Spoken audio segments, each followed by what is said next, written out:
एक समय की बात है। किशनपुर नाम के एक गांव में दामोदर नाम का माली अपनी पत्नी पूजा और अपनी बेटी शालिनी के साथ रहता था। वो अपने मालिक का वफादार और बहुत ही ईमानदार माली था। तो वहीं एक दिन वो बगीचे में फूल और पौधे में पानी डाल रहा था। मेरे देश की धरती सोना उगले उगले हीरे मोती। मेरे देश की धरती मेरे देश की धरती। यहाँ के फूल तो थोड़े अच्छे हो गए हैं। कोने में थोड़े और पौधे लगा दूंगा कल। तभी दामोदर की नजर अपने मालिक चंद्रशेखर के ऊपर जाती है, जो कि थोड़ा चिंतित लग रहे थे। दरअसल 7 दिन पहले चंद्रशेखर का एक पुराना और कीमती कड़ा किसी ने चुरा लिया था। वो कड़ा उसकी दादाजी ने उसे दिया था, इसीलिए वो कड़ा चंद्रशेखर के लिए बहुत खास था। खैर, तभी दामोदर अपने मालिक के पास गया। मालिक चिंता मत करिए, मुझे पता है कि चोर का पता जल्द से जल्द चल जाएगा। मैं तब से देख रहा हूँ आप यहाँ पर बैठे हुए हैं और अपनी चाय भी नहीं पी रही हैं। कम से कम नाश्ता तो कर लीजिए। आपकी दवाई खाने का टाइम तो कब से निकल गया है। दामोदर, मेरे दादाजी की सिर्फ वही एक निशानी थी। दादाजी मुझे बहुत प्यार करते थे। बस अपने दादाजी की बहुत याद आ रही थी। मैं समझ सकता हूँ मालिक, क्योंकि अपने दादाजी को खोने का गम मुझे भी मालूम है। लेकिन क्या कर सकते हैं, ये सब तो समय का खेल होता है। खैर, मैं कुछ कर तो नहीं सकता मालिक, बस लेकिन ये बोल सकता हूँ कि आप अपना ध्यान रखिए, नहीं तो ऐसे आपकी तबीयत बिगड़ जाएगी। दामोदर, मेरा छोटा बेटा मुझसे बहुत प्यार करता था, लेकिन वो तो मुझे छोड़कर इस दुनिया से चला गया। और बड़ा बेटा, वो तो नालायक निकला। वो तो मुझे ही घर से निकालना चाहता था। पता नहीं कैसी किस्मत है मेरी। दरअसल चंद्रशेखर की पत्नी का देहांत 10 साल पहले और एक छोटे बेटे का देहांत 6 साल पहले हो गया था। वहीं चंद्रशेखर ने अपने बड़े बेटे को घर से निकाल दिया था, क्योंकि वो बहुत ही बुरा था। अच्छा मालिक, ये अपनी दवाई खा लीजिए अब। हाँ दामोदर, तू मेरा कितना ख्याल रखता है। और चंद्रशेखर अपनी दवाई ले लेता है। कुछ दिन बाद विनोद पाल, जो कि घर का पुराना नौकर है और चंद्रशेखर का बाहर का काम संभालता है, वो करीब 2 दिन बाद काम पर आता है। क्या हुआ विनोद पाल, 2 दिन काम पर नहीं आए और कुछ बताया भी नहीं। अरे क्या बताऊं दामोदर, हमारी पत्नी की माँ की तबीयत खराब हो गई थी अचानक, तो हमारे परिवार को रात में ही वहाँ पर जाना पड़ा। अच्छा, लेकिन हमारी पत्नी तो कह रही थी कि उसने तुम्हारी पत्नी को कल ही बाजार में देखा था। वो ना। हमें पता है कि तुम झूठ बोल रही हो और मालिक का कड़ा भी तुम्ही ने चुराया है। हम चाहे झूठ बोले या सच बोले, तुमसे क्या? तुम मालिक नहीं हो जो हर सवाल का जवाब हम तुम्हें दें। तभी दामोदर विनोद पाल के हाथ को पकड़ता है, क्योंकि विनोद पाल के हाथ में कलाई के चारों ओर घाव बने हुए थे। विनोद पाल, मुझे शक तब हुआ जब मालिक ने मुझे बताया कि तेरे हाथ में चोट लगी है, और मेरे ख्याल से ये चोट तेरे हाथ में तब से लगी है जब से वो कीमती कड़ा चोरी हुआ है। तुझे वो कड़ा फिट नहीं बैठ रहा था, है ना? इसलिए पहनते वक्त तेरे हाथ में घाव बन गए होंगे। और ऊपर से तू झूठ भी बोल रहा है कि तू अपनी पत्नी के मायके गया हुआ था। ये सुनकर विनोद पाल डर जाता है। देख, वो कड़ा बहुत महंगा है, तू चुपचाप रहे। तू चाहे तो मैं उसमें से आधा हिस्सा तुझे दे दूंगा, दोनों माला माल हो जाएंगे। तो अब बोली ना तूने काम वाली बात।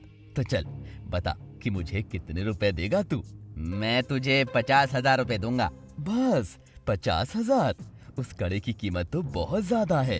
अच्छा ठीक है, मैं तुझे 1 लाख रुपए दे दूंगा। अब तो खुश है ना? हाँ, ये ठीक रहेगा। मालिक, अब बाहर आ जाइए। क्या? चंद्रशेखर और बाकी काम करने वाले छुपे हुए थे, तो वो लोग वहाँ से बाहर आ जाते हैं। ये सब दामोदर की ही योजना थी। विनोद पाल, तुझसे मुझे ये उम्मीद नहीं थी। जिस थाली में खाते हो उसी में छेद करते हो। मालिक, इसके घर चलिए, देखना वहाँ पर आपको कड़ा जरूर मिल जाएगा। तब सभी लोग विनोद पाल के घर जाते हैं और चंद्रशेखर को दामोदर के घर में उसका कीमती कड़ा मिल ही जाता है। वहीं चंद्रशेखर विनोद पाल को काम से निकाल दिया जाता है, जिससे विनोद पाल दामोदर का दुश्मन बन जाता है। एक दिन मैं तुझसे बदला लेकर रहूंगा। बहुत ईमानदार होने का नाटक करता है ना ये सबके सामने। दामोदर बहुत ही ईमानदार और सच्चा इंसान था, इसीलिए उसके कई सारे दुश्मन बनते जा रहे थे। खैर, वो दिन बीत जाता है। कुछ दिन बाद दामोदर, उसकी पत्नी और उसकी बेटी बैठकर खाना खा रहे थे कि तभी वहाँ चंद्रशेखर एक औरत के साथ आता है। मालिक, आप? मुझे यकीन नहीं होता दामोदर कि तुम ऐसा भी कुछ कर सकते हो।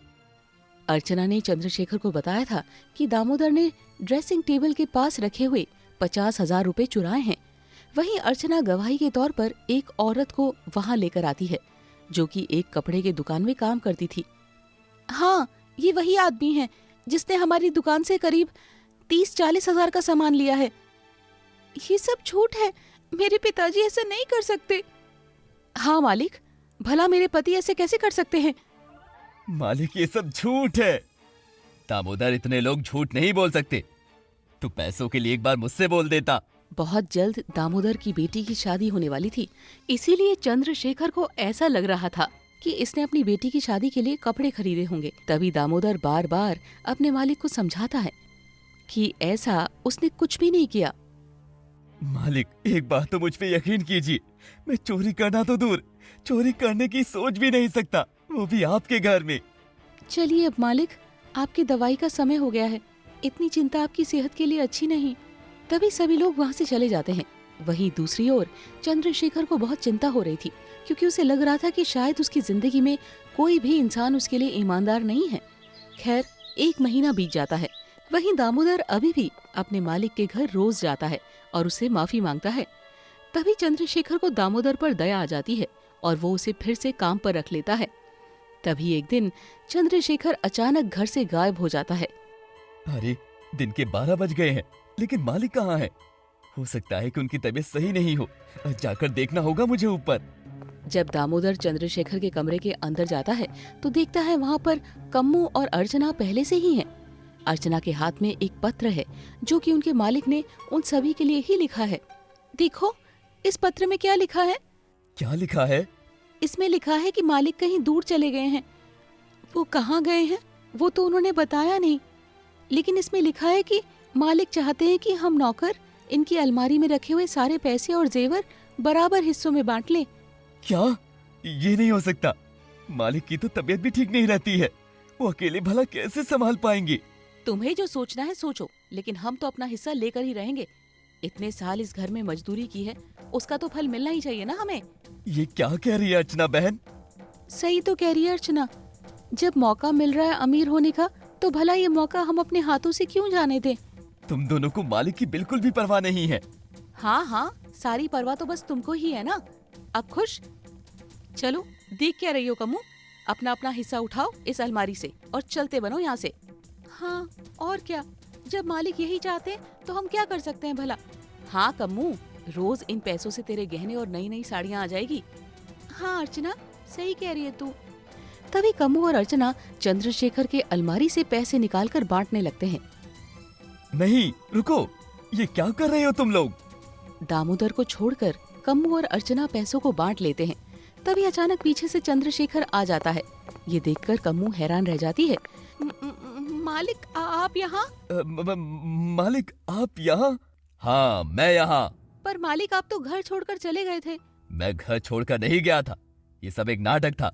मैं तो तुम सबकी परीक्षा ले रहा था कि तुम सब में से कौन कौन ईमानदार है और कौन कौन बेईमान। हाँ तो हम इतनी मेहनत करते हैं और आप हमें बस थोड़ी सी तनख्वाह देते हो। मजदूरी करके थक गए हैं हम। इसके बाद अर्चना गुस्से में चंद्रशेखर को सब कुछ बता देती है। वो बताती है कि वो दुकान वाली औरतों ने उसके कहने पर ही दामोदर पर झूठा आरोप लगाया था। वो इसीलिए क्योंकि अर्चना विनोद पाल से प्यार करती थी और विनोद पाल ने ही अर्चना को ऐसा करने के लिए कहा था। वाह वाह, क्या बात है अर्चना, इसका मतलब ये है कि तुमने दामोदर पर झूठा आरोप लगाया था। जा रहे हैं हम यहाँ से। मालिक, इसे तो पुलिस के हवाले करना होगा। जाने दो, दामोदर अपने अपने कर्मों का फल एक दिन सबको मिलेगा। तभी अर्चना वहाँ से गुस्से में चली जाती है और वहीं दूसरी ओर कम्मू मालिक से माफी मांगती है और वो चंद्रशेखर से उसे काम से ना निकालने की विनती करती है।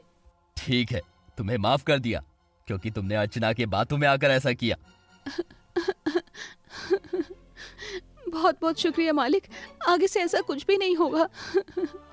तुम्हारी ईमानदारी को देखकर मैं भी तुम्हें आज मान गया दामोदर। धन्यवाद मालिक। वो सब तो ठीक है दामोदर, पर मैं अभी भी नाराज हूँ। अब क्या हुआ मालिक, मुझसे कोई गलती हुई है क्या? नहीं दामोदर, मैं तुमसे नाराज नहीं हूँ, मैं तो इन लोगों से नाराज हूँ जो हमारे चैनल को सब्सक्राइब ही नहीं करते। अच्छा, तो देख क्या रहे हैं, आप लोग जल्दी से सब्सक्राइब कीजिए, नहीं तो मालिक फिर से नाराज हो जाएंगे।